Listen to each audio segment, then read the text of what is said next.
Just as flowers started to bloom and trees budded, you probably thought we were out of the woods, but that's obviously not the case. As you've heard by now, our meteorologists are calling for cold and snow.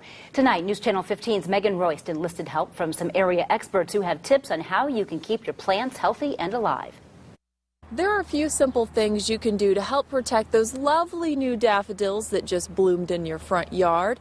Experts at the Purdue Extension Office and here at Arbor Farms show us how.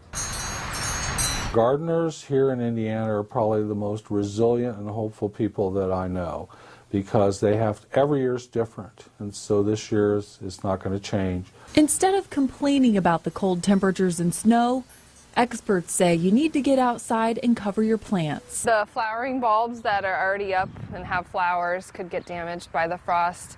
It would cause the flowers to turn like a brown on the edges or the whole flower to turn brown. Your flower production may be a little less this year if some of these get harmed by the frost. Amy Oliver at Arbor Farms on Coldwater Road says you should use a sheet to cover plants, not plastic. You need something that's breathable, and the plastic can actually get even colder, and if it lays on top of the flowers, it can cause them to burn and brown up even more. Oliver says you shouldn't be worried about your evergreen shrubs or trees. They're hardy enough to battle through the cold weather.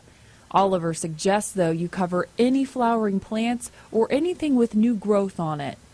Purdue Extension educator Ricky Kemery says once it warms back up, you need to check your perennials for something many are calling a phenomenon. When you plant a perennial, there's not a lot of roots on it, and sometimes when you get this difference between thawed ground and then it freezes again, the plant can literally almost pop out of the ground.